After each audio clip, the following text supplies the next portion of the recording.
Pokok ni semua tak ada reaksi badan, tak bagi respon. Sini sakit, tapi kita tak respon.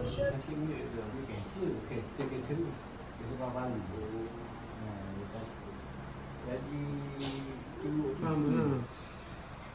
Umur berapa dah adik ni? mak baru pergi seminggu baru. Umur pergi dah. Okey dah.